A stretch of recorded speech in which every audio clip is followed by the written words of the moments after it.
Good afternoon, everyone, and welcome to yet another empowering edition of the Vibe Live, a Hexalog. The Vibe, that stands for Women Inspire, Build, and Enhance, is a platform dedicated to fostering women's excellence.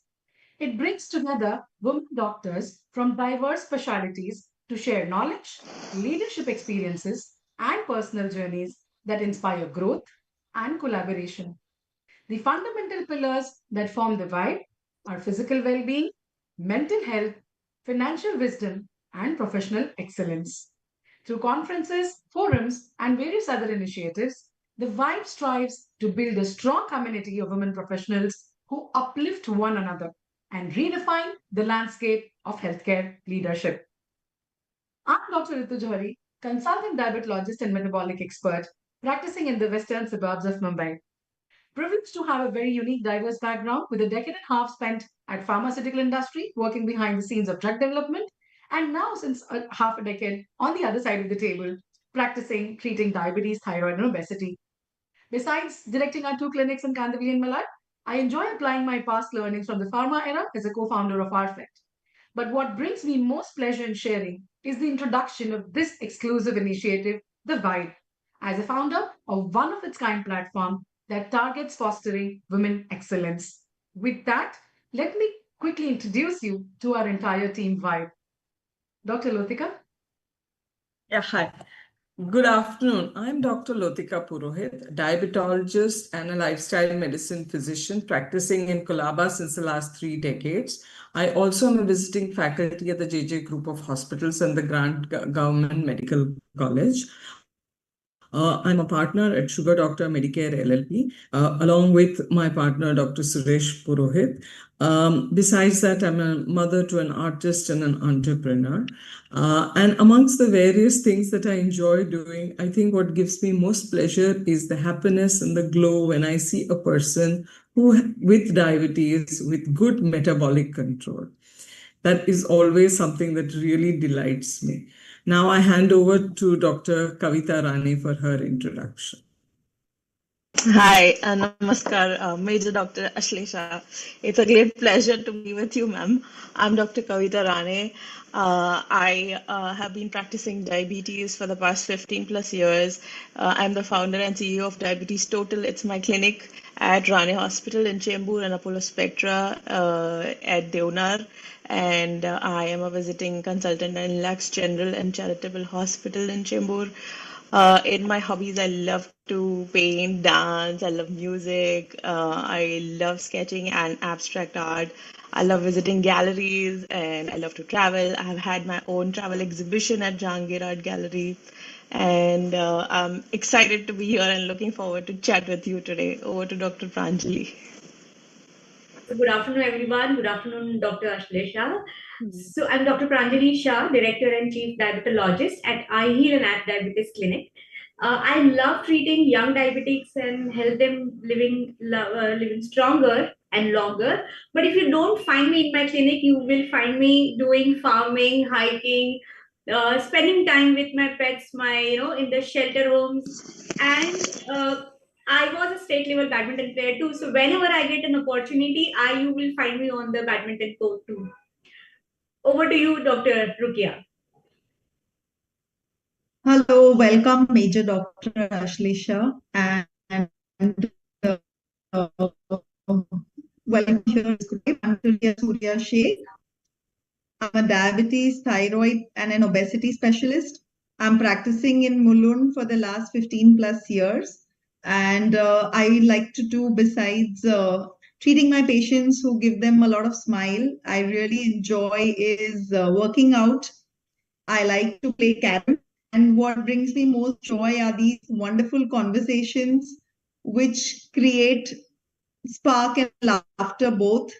And looking forward to have you over here, all these wonderful women, my vibe. And let us go ahead with the first segment. Thank you so much. Allow me to also have the honor of introducing the theme of this session. So, as you may have all seen, we have Major Dr. Ashlesha with us today. And that is indeed a part of honor.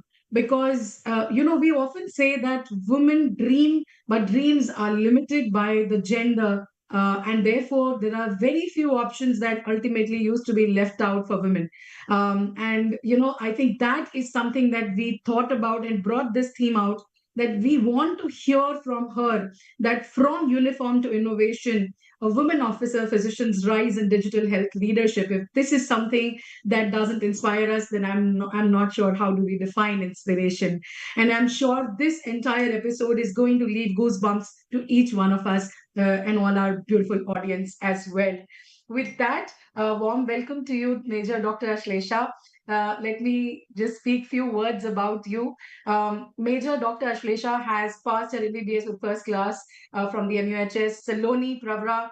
And after her internship from Sion Hospital, she has then, gone ahead for the Army Medical Corps selection, and which is one of the most rigorous interviews. She was amongst the first top 30 lady candidates to be selected out of 3 to 4,000 doctors.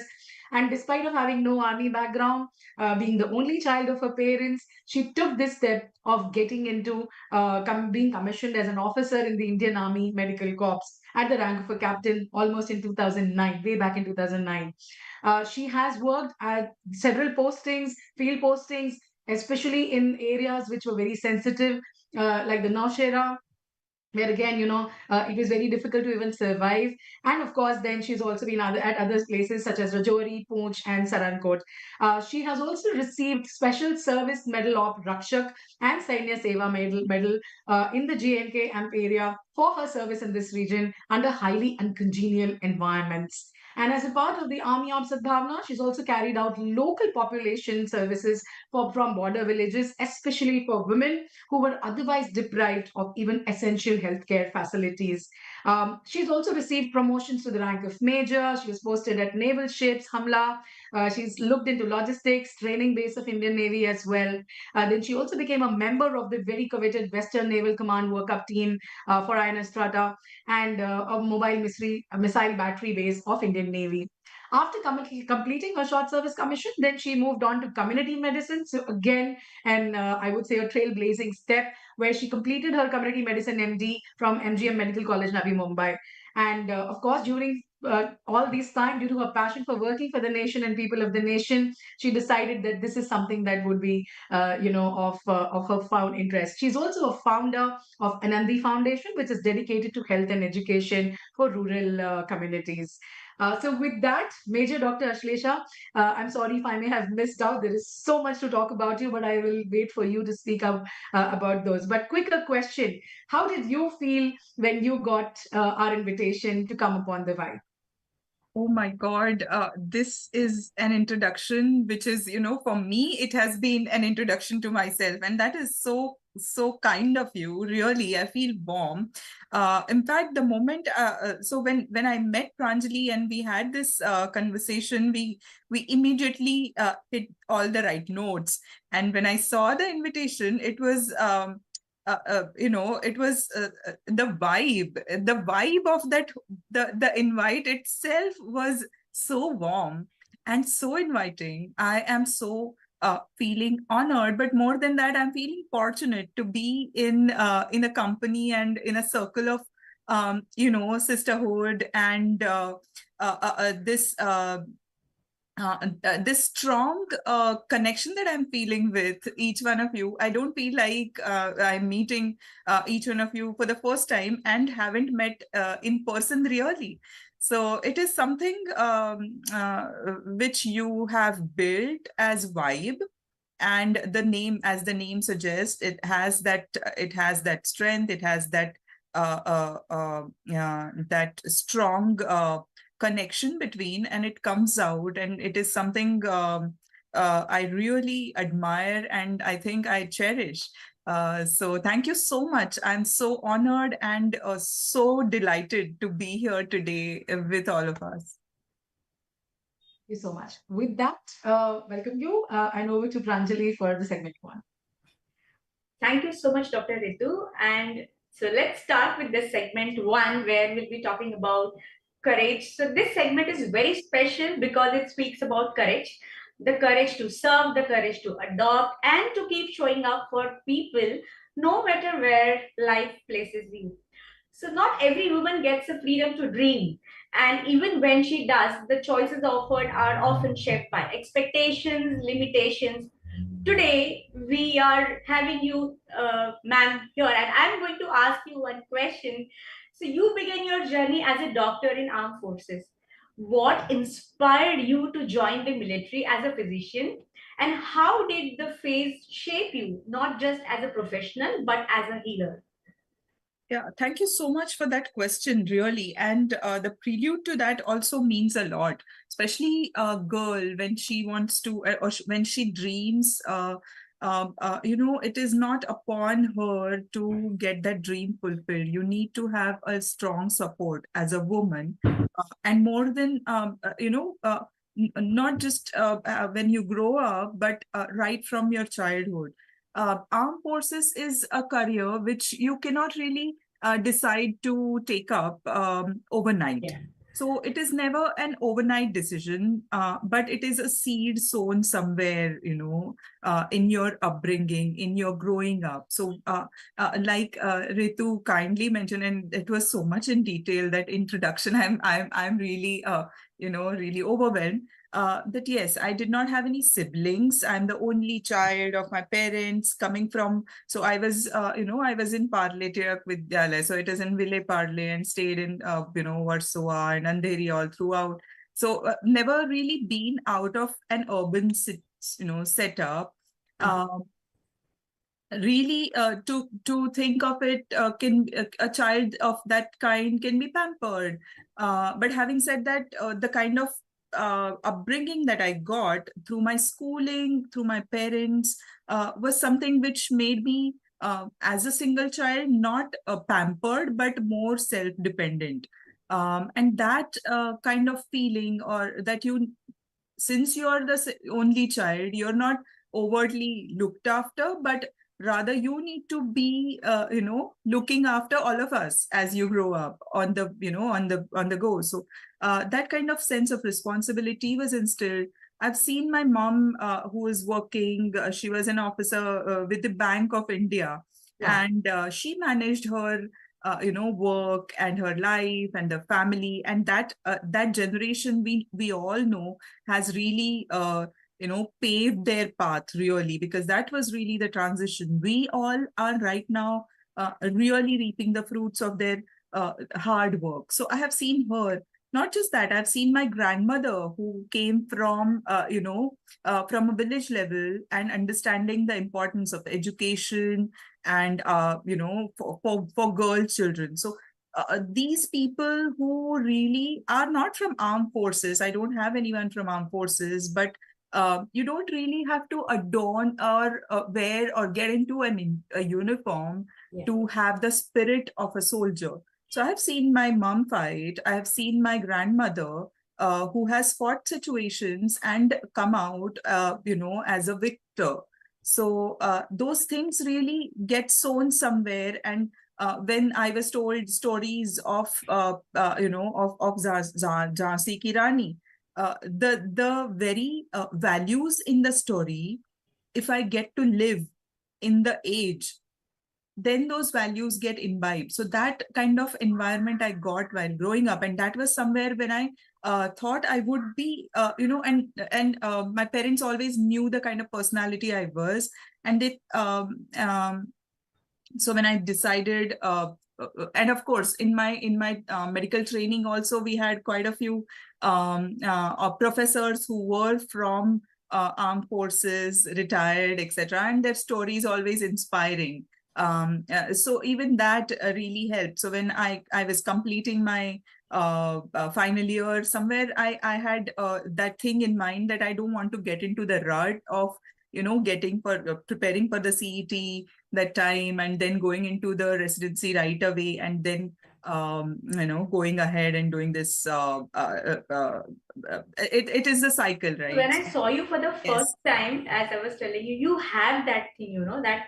So I'm sure your parents must have seen that, it is very important. Yeah, it is very important for parents to support the child at that, and then also to have that confidence that even if it goes wrong, we will back you up. So that kind of support I had. And I feel fortunate to, that I had that.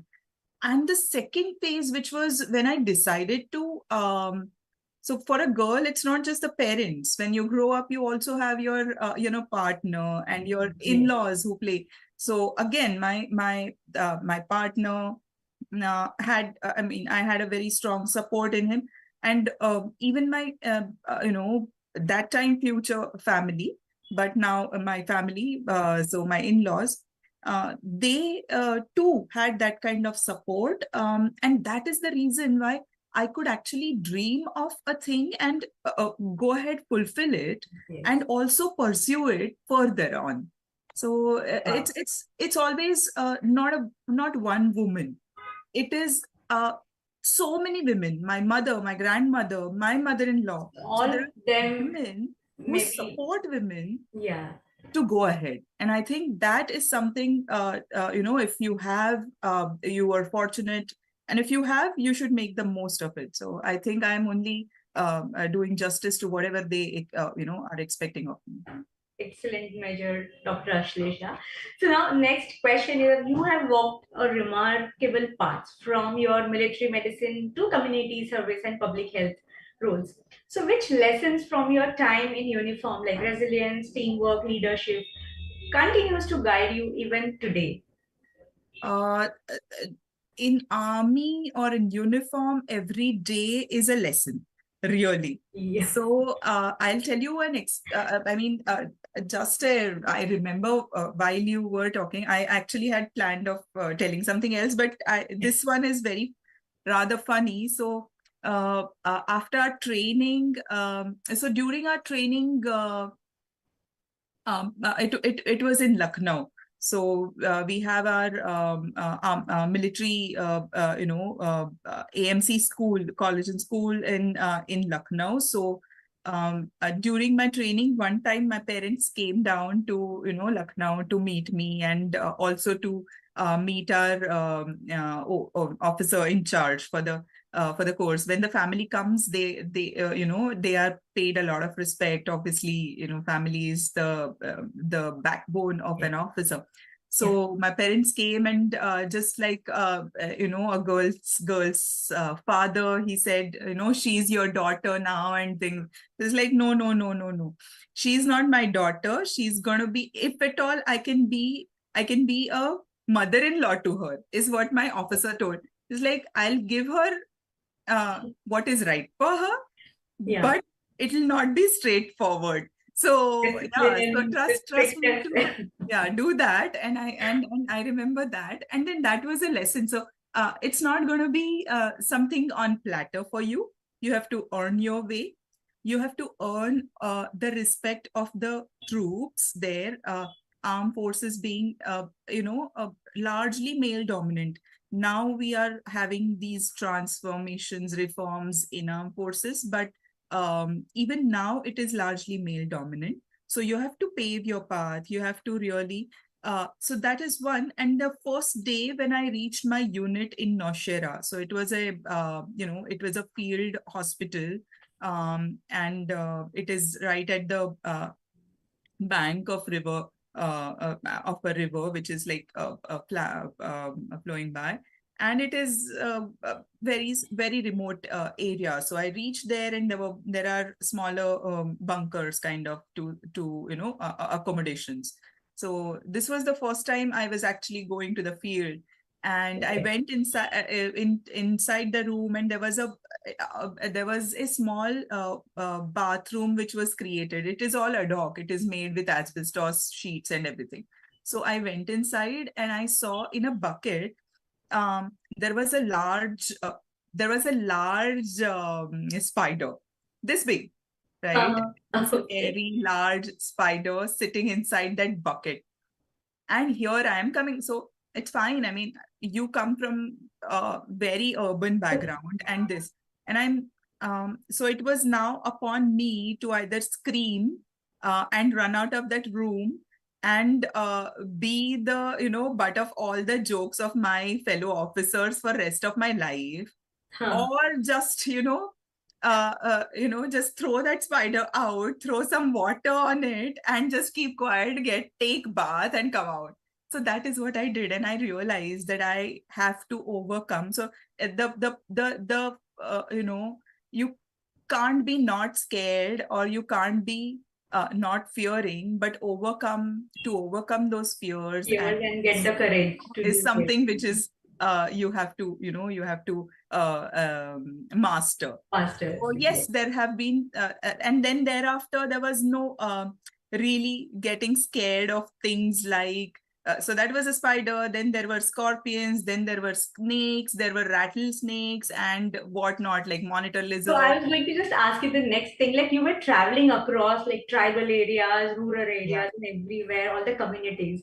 So when you reflect on those journey, what is one moment or achievement that feels most meaningful to you? Because I'm sure there might be many memories when you're working and traveling, but which moment that shows, yeah, that was a meaningful to you today? So one of these days that we were in the unit, and we came to know that there was an accident. It was a head-on collision. There was a vehicle going down from Rajouri to Jammu. That was a civilian vehicle, and an army, I think army vehicle had a head-on collision. And because we were the closest unit, the mass casualty was coming to us. So my team, we were there. So the civilian vehicle had a lady, had a girl. She must be around 19, 20 years, right? And she was in labor. She was pregnant, and they were taking her to the gynac down in Jammu, because Rajouri has a general hospital, but then there weren't many facilities. Sonography and all that was not there. So, so they were taking her, and because of the collision, she probably went into labor. And during that time, and then she also had other injuries, but them being from this community, so Muslim communities, so they were not very comfortable with any of the other nursing assistants of mine or senior, Subedar Saabs of mine to, even look at her. It was only me. It was only me that they were allowing. There were injuries for my soldiers as well. So my team was looking after, but while I had to look after her, we somehow, so it was a normal delivery. I could manage that in that situation. It was like a, very limited, resource limited setting. And we did, and she had a baby girl. We obviously, we did that, and we evacuated her to the general hospital nearby. And that was, so that day, so it was not like every day. So even the internet was, forget the internet, the mobile phones were very difficult. So I would not speak with my parents every day. So that day I especially went to the place from where we would stand, so that we get the network and, make a call. You were there. Yeah, so I called my parents, and then you could save and her. I told my father that, today I got drenched in blood. And he said, what? Are you all right? So I said, yes, everything's fine, but this happened and all that. And then things were fine. It was around August sometime, and it was near Raksha Bandhan. And I had completely forgotten sending Rakhi to my brother and all that. I'm sitting here, and we were discussing in my adjutant's office, ke, "Arey, maine Rakhi nahi bheja, this, that." And there was a, call from the Santri at the main gate, saying that there is this family who wants to come and, visit us, civilian family. So there was a civilian family with the girl and the child, right? And they were Muslim, I mentioned to you. So they had brought Rakhis for all of the unit officers and boys. Wow. So, and they tied Rakhi, the girl tied Rakhi to my, my wrist as well. Here I was thinking, I'm sure you can my still brother. feel those. And I had a girl, and her parents said, had you not been there, aaj wo bhi nahi rehti, aur uski bachchi bhi nahi rehti, both of them are fine. So that was something I can never forget. Yes. And I still have that, Rakhi. It was a simple Even check, when you're right? talking, I could feel, that the goosebumps and how you must have Yeah, managed this and situation. as doctors, all of us know that, it's a normal delivery that you have to do, but then keeping the calm and by just being there, Managing the probably by situation. just Yeah. keeping the nerves, I could manage that. And it is not even me, it just happens through you, right? But Yes. Yes. then it made some difference to one life or maybe two. Um, but then that gesture meant a lot, and it stays with me. Excellent, man. Thank you so much. And let's move on to the second segment. Over to you, Dr. Kavita. Thank you, Pranjali. Good afternoon, Major Dr. Ashlesha. After that excellent story that you just mentioned, and we really have goosebumps. But the thing is that what work you do has impacted you as well, isn't it? Not just the public, but it has impacted you and your life and your personal experiences. So this next segment is about public health and community impact. So we often come across people, choosing career based on fame, glamour, and visibility. Let's discuss your work in community medicine, tribal health. So, ma'am, your academic and community work focuses strongly on preventive health, sanitation, primary care, be it Unnat Bharat Abhiyan or the Army of Sadbhavana. What motivates you to work in public health beyond clinical medicine? So the choice of taking community medicine was after my armed forces, stint. So in army, it's never one doctor to one patient. It's always a doctor to the entire battalion, and a bunch of people always. And as we know, our boys, as in our jawans, they're fit. So to keep them fit is a challenge.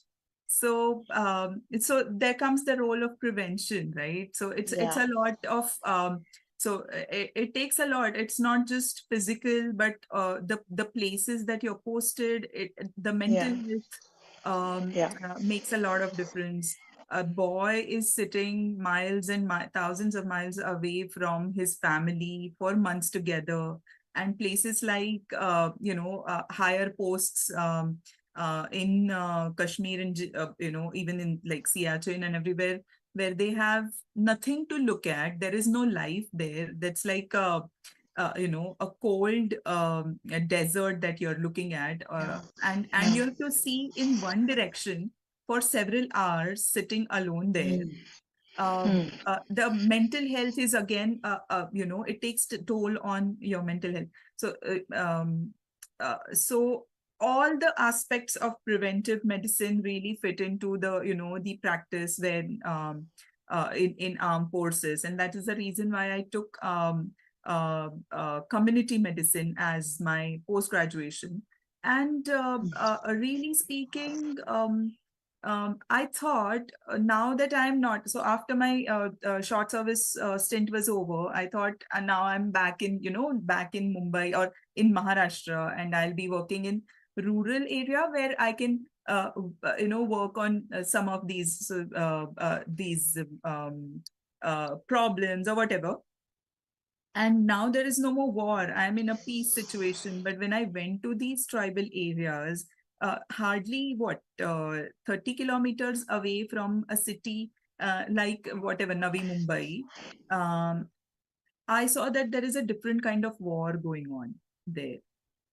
And you don't even see the enemy. You have to fight it at the with a soldier spirit. Enemy of there are no maternal child health services. There is a lot of lack of awareness and so many other things, sanitation and hygiene and things like that. It's not like government is not doing it or it's not reaching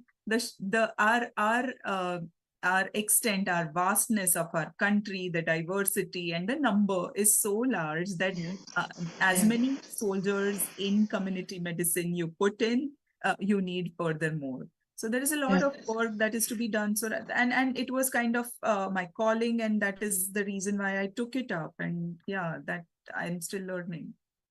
Yeah, I mean, what you're saying, it's like an unseen enemy. You are still fighting it as a soldier, but you won't see those bullets coming in, or but it mentally affects them, those people staying there, as well as the people who are giving treatment or trying to do something good for them. You're absolutely correct, ma'am. So, in your experience, what are the most persistent barriers to health equity in tribal and rural communities, and how do you approach them as a public health leader? Like any gender discordance seen in seeking healthcare in these sectors? Thank you, Dr. Kavita. It is really important. I know we always talk of progress and gender equality.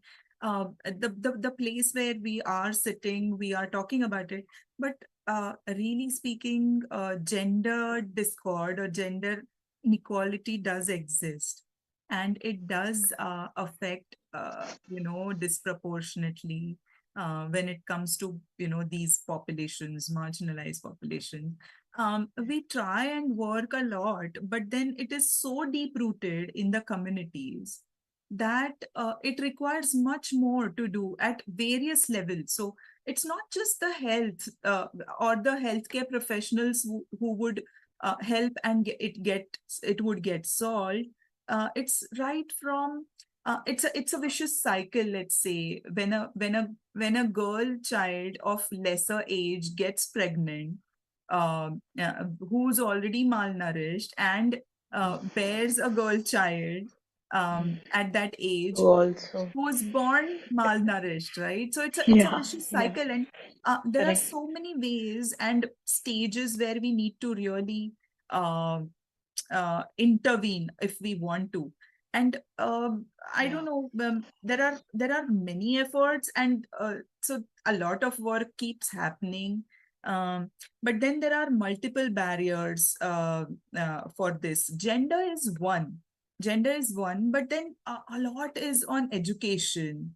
Um, Mm, right now, we are also getting into the digitalization of healthcare. So, right now, digital transformation kind of helps us reach. So, accessibility is one of the barriers, definitely, which we are mm, trying to overcome with, technology or digitalization of healthcare. But it does continue to remain one of the barriers. But really, gender does play a large role when it comes to quite a few of these problems. And like they say, a woman when is empowered, or a woman when is improved or empowered, really the entire family gets empowered. So the same yeah. way, if the woman is not empowered, the entire Mm, community or the family is suffers. stuck Yeah. somewhere. So the Mhm. whole progress depends on the progress of So, that one lady of the family or the house in the community. So yes, there are these multiple barriers, gender being one of the very, very important. mhm. Correct, ma'am, because when we empower one woman, the whole village gets empowered. That is true, and it is known and seen. We have experienced that through our lives here, at least in I urban I settings. I remember one time I was in Surancoat, not in the hospital. I was at one of the battalions, and it was a far-fetched battalion. There is a place called Lauren. Lauren. So if we'll find it on the map also. Mostly it shows on the other side of the LOC on the maps. But it is our side only. The maps are many a times misleading. So on ground it is Mhm. our side, and I had gone there, and people around there came to know that there was a lady doctor who had come. So from one of the villages, which were, I think, 2 or 3 hills down on the other side, had gotten. So they had come to show. So they came to show me. So I was in my whatever in the office, and the nursing assistant said, "This is not the time," and all that. So but then they said, "We have to. हमको दिखाना ही है." they had gotten an entire barge, khart rehti hai, khart, the woven, Bed. Yeah, bed. cart. Yeah, So yeah. khart. So Right. they had gotten the entire khart, and I said, "Kya?" It's like the patient could not walk, right? So they had to pick up the whole cart, and they had gotten, and they kept it right in our MI room, we call, so medical inspection room.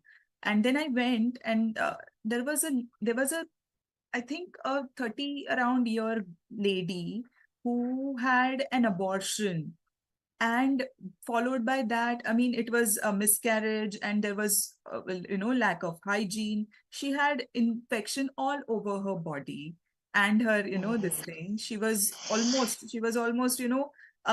and she had only no flesh, only the bone and the skin. And they had not shown her anywhere or not taken her anywhere, just because they did not want a male doctor to see her. So yeah, and because I had come there, so they had just, gotten her 3 hills here, and to show me. So whatever I could do, but then I said, you have to refer and take her down. We tried to take her down as well, but it is ultimately the family's decision whether the woman gets health care as well. So it's not Right. our decision. So it's that grave, when it comes You, to gender. yeah, I mean, it is an earth-shattering story, and you literally answered my third question, which actually says how you maintain compassion and effectiveness while working in such, lack of basic resources and situations. So, moving on to the next segment, I would like to call upon Dr. Lotika. Thank you very much, ma'am. Thank you, Dr. Kavita. My God, it's really, really very inspiring to hear your stories. Now we move on to the next segment of leadership, learning, and lifelong growth. Now, as a woman, you're already very qualified, but still you have obtained additional qualifications, and you've also conquered expertise in these domains. This segment talks about your academic growth, certification, and evolving as a leader in the healthcare system. So you hold additional qualifications from institutes like Harvard Business School, Yale School of Management. How have these global experiences expanded your perspective and impacted your approach in India, especially in the rural segment? Thank you so much, ma'am. It is really an honor to take this from you, really, because I see a bunch of accomplished women leaders in the group today. So really talking to, I mean, inspiration is everywhere, right? So I am like deeply inspired by this forum. But really speaking, it's very important to keep inspiring and keep challenging oneself continuously. And if one wishes to grow, otherwise we kind of get stagnated. So it need not be in that in terms of any degree or anything. So really, this very forum, this very venture, I think would be something which is superb. Uh, you know, to have a personal growth. So when I thought of, so when I came out from the service, and then I also did my community medicine. Um, in fact, while doing community medicine, I realized one of the barriers as access, I mentioned to you, access barrier. And the same time, around the same time, COVID happened. So there were quite a few villages which were banned for doctors, so they just did not allow us to enter there. I had a very strong network of Asha and Anganwadi workers in these tribal villages. So these ladies, they said, we used to visit there every month for their ANC or whatever, their immunization, this, that, and so that these ladies do not miss out, and they follow up regularly. And we made the maternal mortality in that entire block, we brought it down to 0 for the 5 years. So there were no maternal mortality, and just because of COVID, we couldn't have left it to chance. So that was the time when I actually thought of digital health, and so my Harvard certification for digital health actually came out of that effort, where when I started working on a model of eSanjeevani, which is our now government portal, government's program for telemedicine. So it was just beginning, and Lieutenant General Kanetkar Madam, who's former Vice Chancellor of MUHS, but also she is an accomplished officer in uniform, and it was her baby in her dream, eSanjeevani, for the nation as well. So I worked with her in the past, and I thought this is something which is required right now, so that we don't lose out on these patients, on these pregnant ladies. And that is where I started this project. And then for the project, I wanted to add to my qualification, because you need to really learn what you have to do and what you have to deliver well. So that is something. Management was because during the COVID, I had to really manage the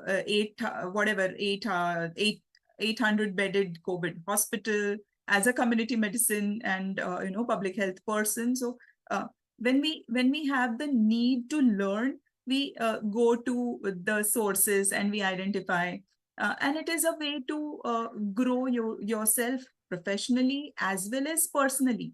When you go to these international forums, you realize that so you basically come to know different perspectives, different situations in which people work, but also you realize that the difficulties that you face in your place or in your place of work are probably similar, and you kind of identify with them many a time. So I actually learned a lot from these international courses. I learned more from the peer than from the professors or from the course. That's right. So there was a lot of peer interaction. There were a lot of networking there, and with which I learned really more.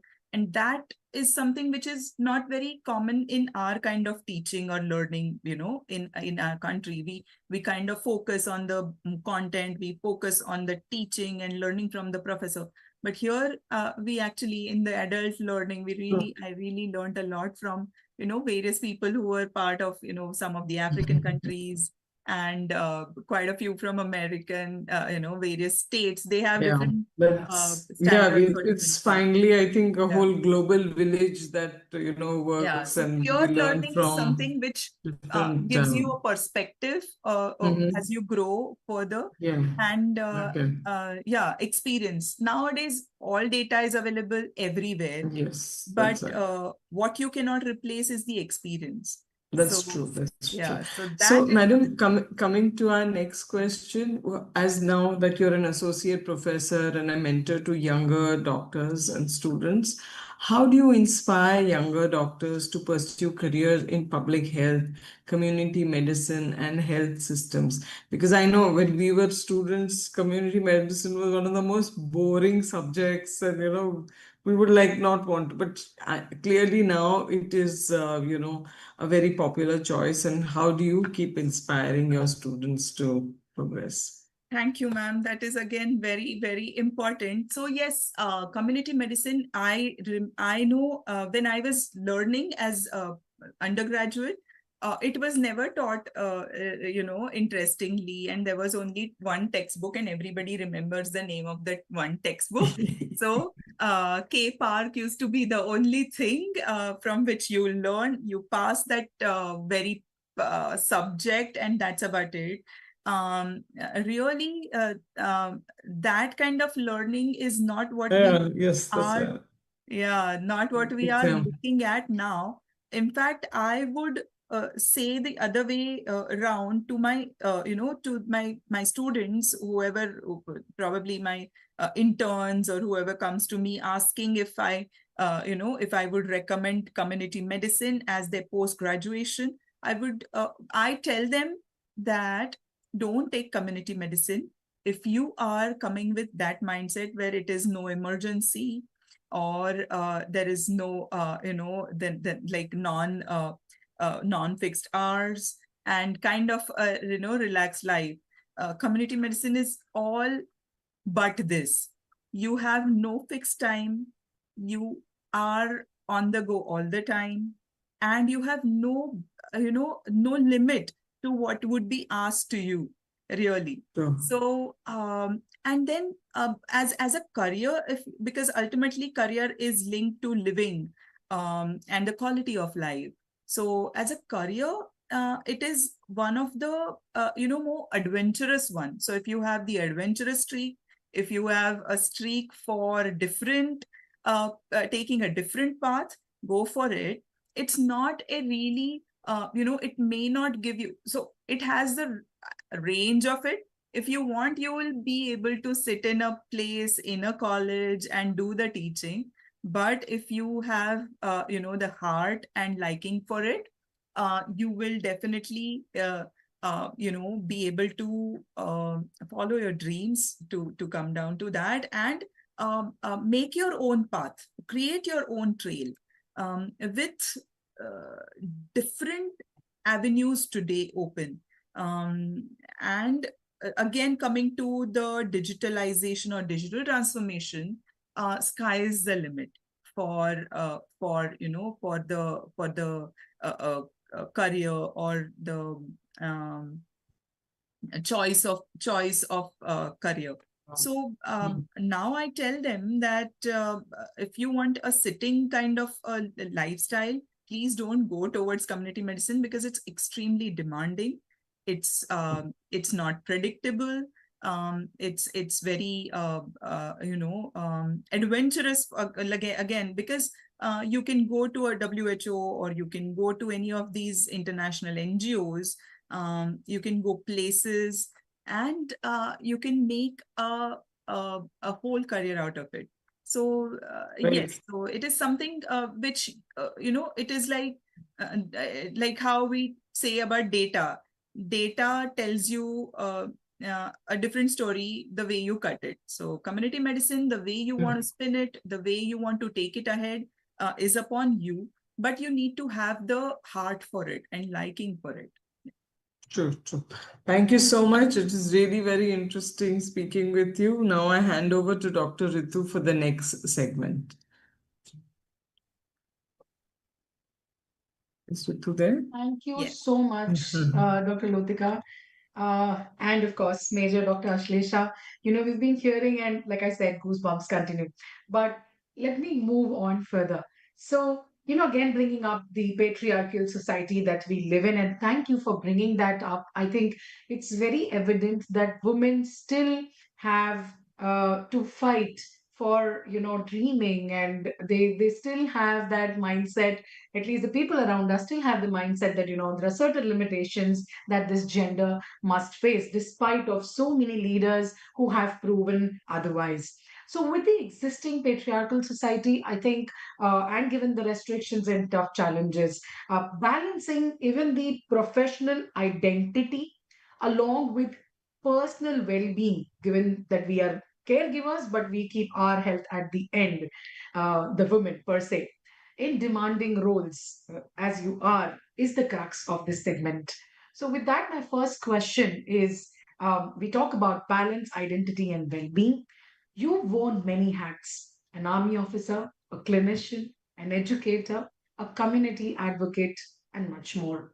How have you managed your inner balance and well being amidst all these multifaceted responsibilities?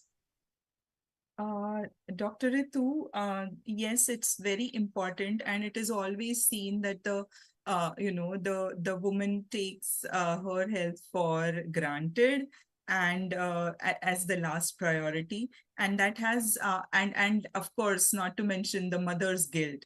So yes, I have an 8-year-old who's just returned from her school and everything. Yes, so uh, like I told you in the beginning when we were having this conversation that I just wanted to enjoy myself right now with this forum. Really speaking, I never shied away from asking for help when I needed it.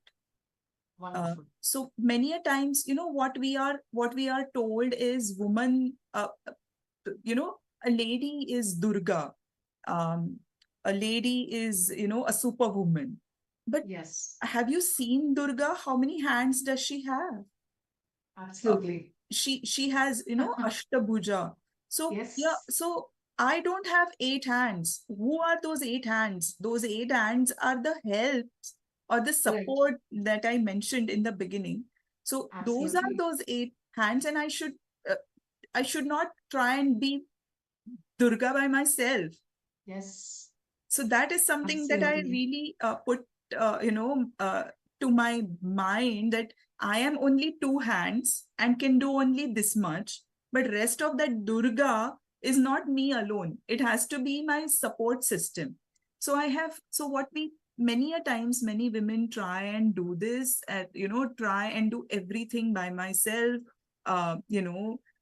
because I want to do something. So if I have to go ahead in my career, and if I have to go give time to the equal amount of time I would have to give to my child or to my family and my extended family and things. But then that's not possible.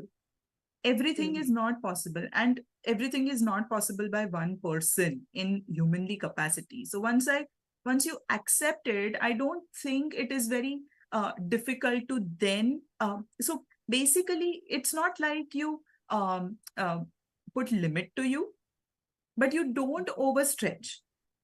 You really understand your humanly limits and then go ahead. So in army also, when it is, it's a male dominated this thing, so there are different physical standards for women Right. officers and for gentlemen officers, even to pass a given test. The Mm, time for running is different and things like that.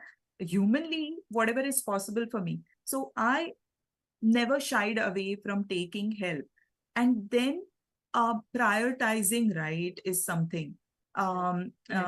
Health for me has there were these couple of times when I lost that really the balance, especially Mm, immediately after the delivery of the child.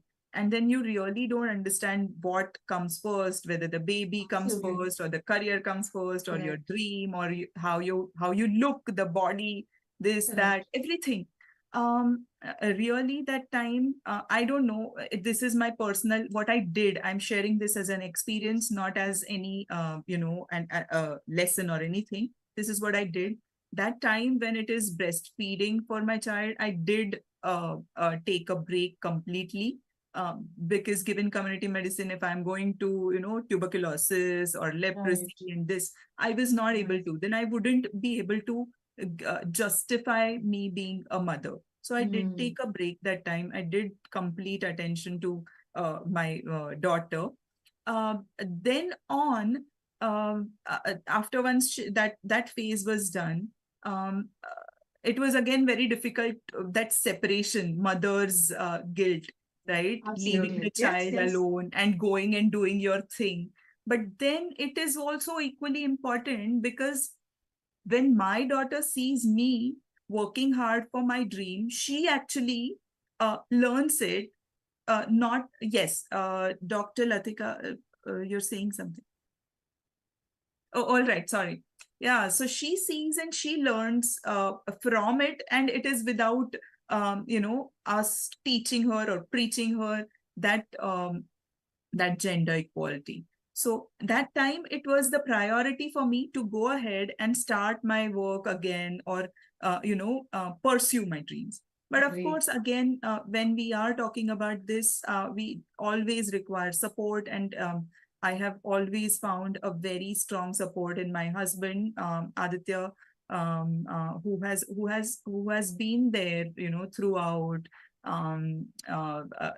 whenever it was possible, looking after the child, looking after the family, many a times looking after the familial commitments, their birthdays, and so many, like God Bharai and pujas and so many things which I would have missed, and he has attended and he has managed. My parents have done that. My in-laws have done that. But one thing that I can say is when there is a requirement, I would always I am always there. So that is something that is what I have kept as a rule.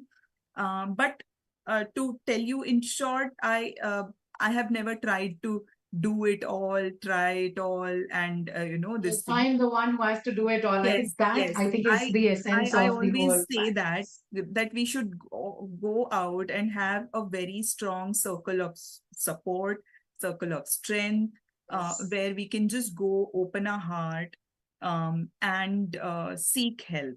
So never keep quiet, never keep things within, just open up. Yes. And Seek help. and speak out. And once you ask for help, I'm sure you get help. Yes, you do. So that is something which I have always gone by.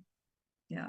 Wonderful. And I think beautifully, I must congratulate both of you and your extended family, because I'm sure the way you said about your daughter, we also know that she's an avid reader. She also loves horse riding. Oh, So I yeah. guess she takes after her mother and father both, where she's, and you've given her an amazing freedom to, learn about herself, explore into these diverse fields as well.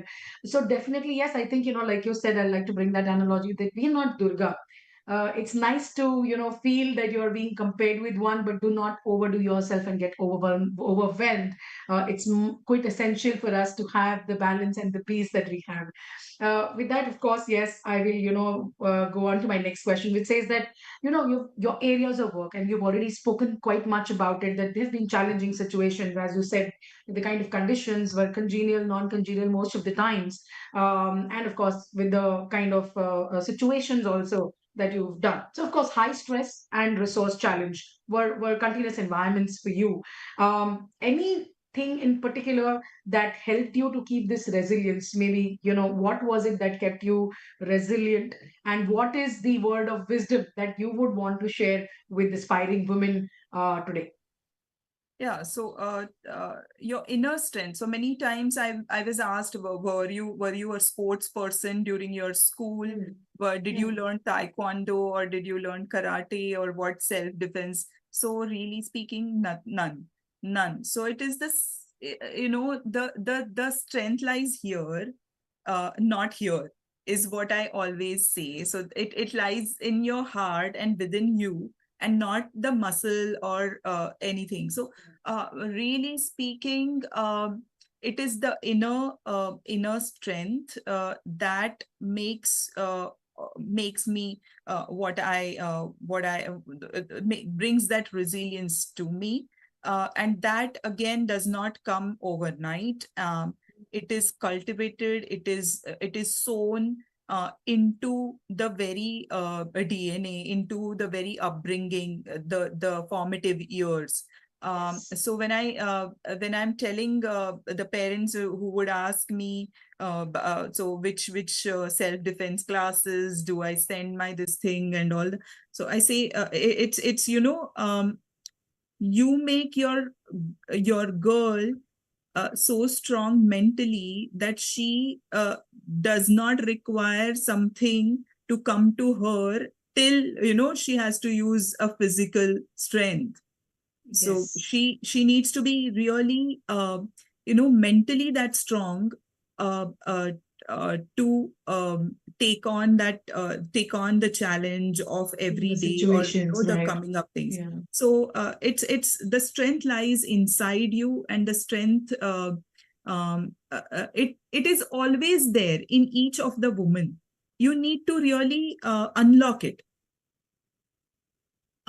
Once you believe in yourself, really there is no looking back.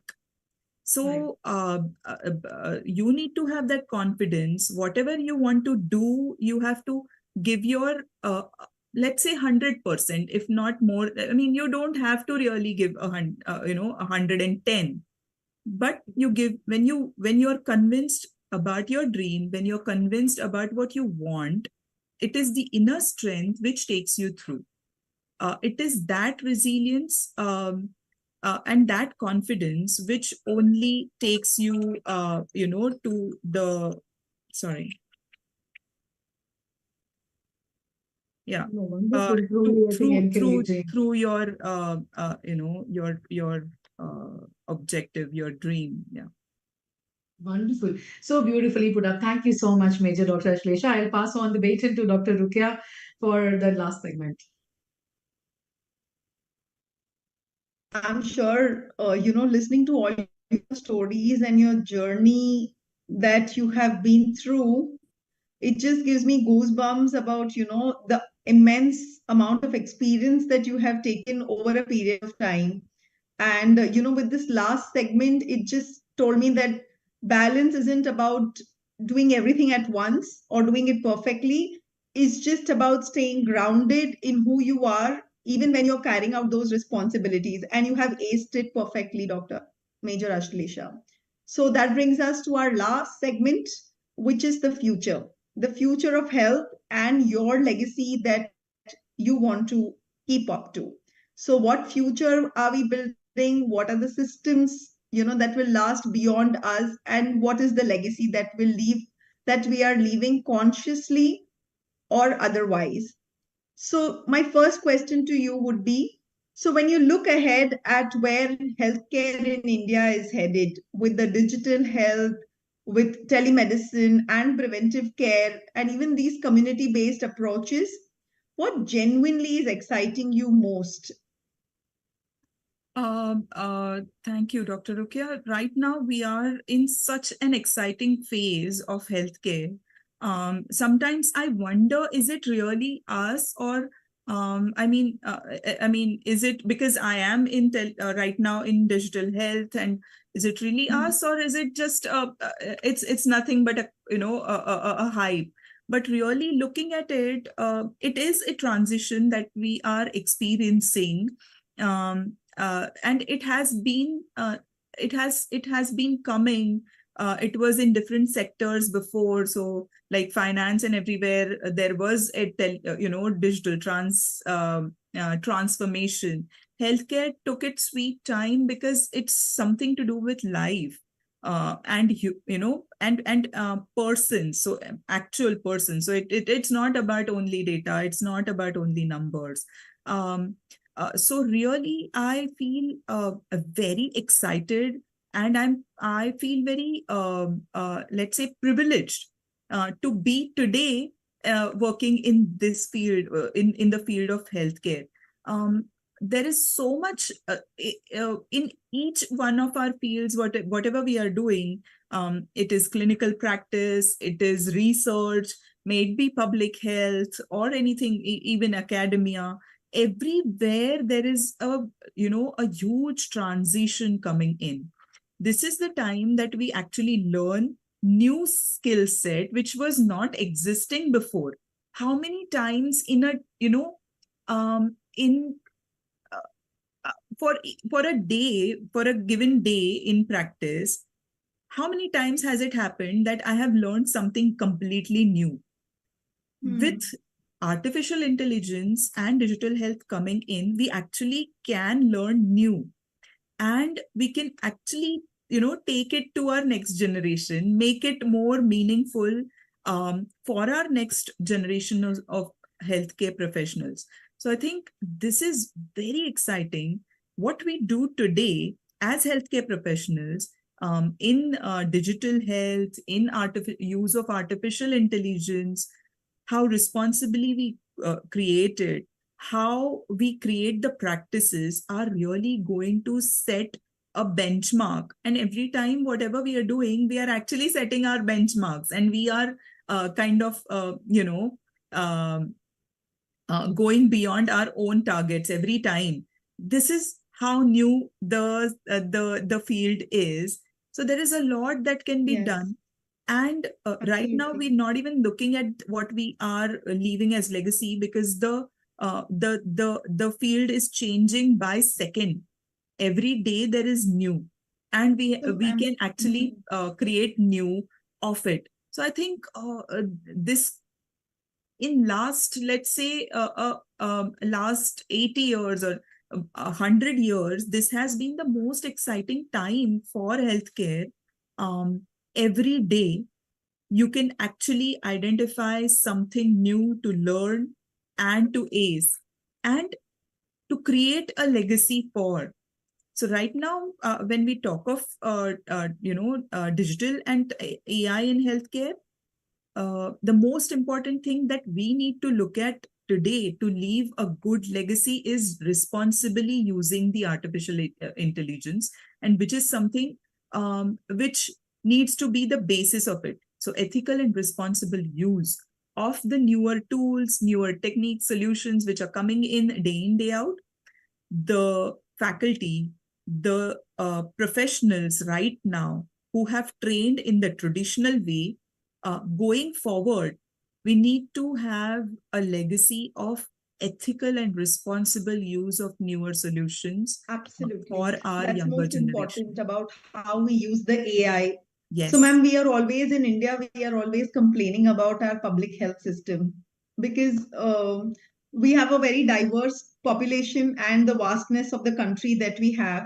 So, if it was just one thing, that what change, if you could change just one thing to strengthen our public system, what would be your focus on first and why? Yeah, so when it comes to public health, the accessible, acceptable, and affordable. So for affordability, we are really working with, there are multiple government programs, etc. But then there is a lot of, redundancy when, so we, even in digital health and, in technical and all those transitions, there is always a human in loop. So we really, if I have to, and what I've seen is there is a lot of redundancy still remaining in the systems, and there is a lot of disparity in terms of gender, not just gender, but also class and, the socio-economic class. So if there is Right. a way this is completely a wishful thinking. I know, Yes. but then if there is a way that we can actually make the health for all really come true, because Yes. any healthcare system is as strong as its weakest link is. Yeah. Yes. So if that happens, I think that is something, but that's the dream really for. I think one day we shall achieve this health for all, the public health system, which is at par for everyone, being whichever class of society you come from. So, ma'am, that comes to me with the end of the segment with just one last little question. What do you wish someone had told you earlier in your own career? So, which you would give as an advice to other young women doctors who want to take up this? Really, the thing that I mentioned to you, that you are no Durga and you are no superwoman. Just be yourself and do your thing, is what I was told by one of my really dear seniors. So and then it was from armed forces. So so she herself, so she really does, ma'am really does feel like a superwoman. But then she said, please, to understand your own capacity is a learning in itself.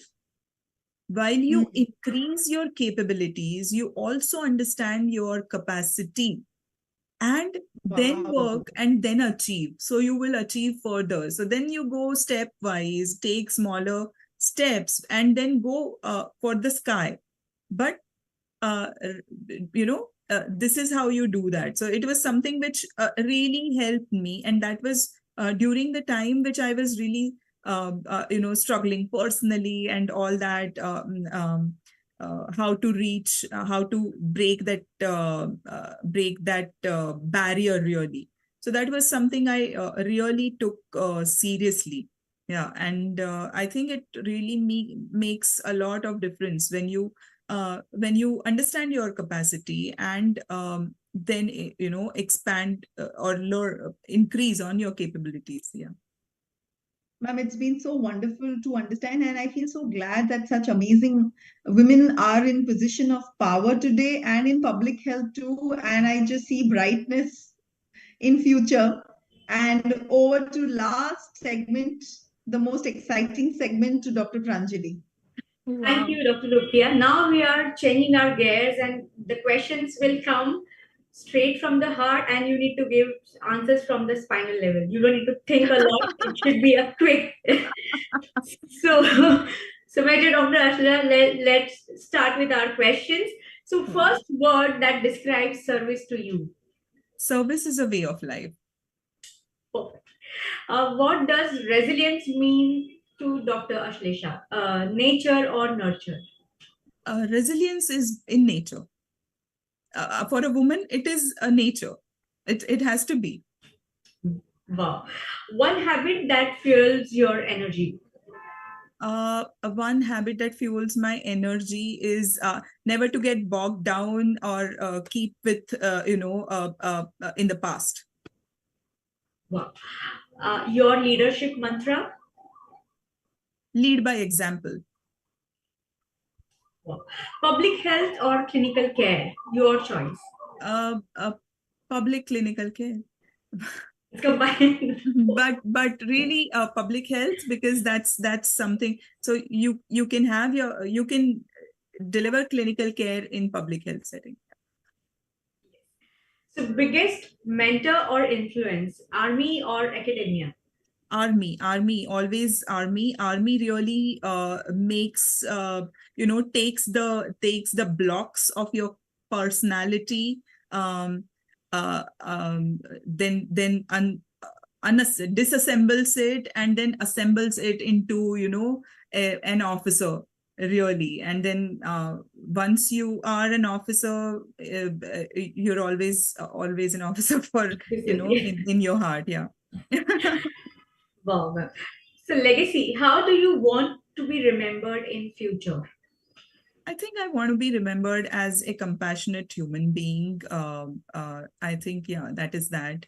At the very core of everything that we do, we really want to help our people, our community, and to help. We need skills, we need our knowledge and everything, but we need to have a compassionate heart, and I think that is that. A good human. Wow, so that was sharp, straight from the heart, and authentic. Over to you, Dr. Rukia, for the closing. Thank you so much. Yeah. Thank you. Thank you. Wow. That was really It's been so wonderful to hear from you right from your journey as being a NAVE MBBS student to then joining Army, and the varied experiences that you have had, and now holding an absolutely another hat, coming into public health, being on the government side of it, and dealing with these issues day in, day out. What I am most appreciated, or I'm really inspired by you, is that even today you want to update yourself, you want to upgrade yourself, you are learning every step so that you can give a better public health. And health for all is something that we all also look forward to.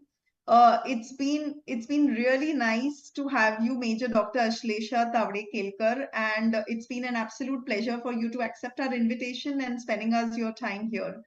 So before all of us would like to give one thought which really stayed with us, and for me it has been that don't be the Durga. I think I will not forget that. That Durga, remember that Durga has 8 hands and you have only 2. So that's why we need this support. That's why we need other women to support us, to give me those other 6 hands. And I have here with me. Yes. So they are going to be there for me. I know that. Always. So yeah, that is my take. Over to Dr. Kavita. What has been your learning? Ma'am said you don't need to adorn a uniform to be a soldier. I will never forget that. We are all soldiers, and that Yes. is so cool. It is decentralization of power, literally. I love it. Being a soldier is not really with the gun that you have or with the uniform. It's the mindset. Yeah. And Dr. Pranjali, So for me, there are multiple. It started since, I think, since a month we met for the first time. But today I would say it's knowing your limitation is the first step towards learning. So that was excellent, ma'am.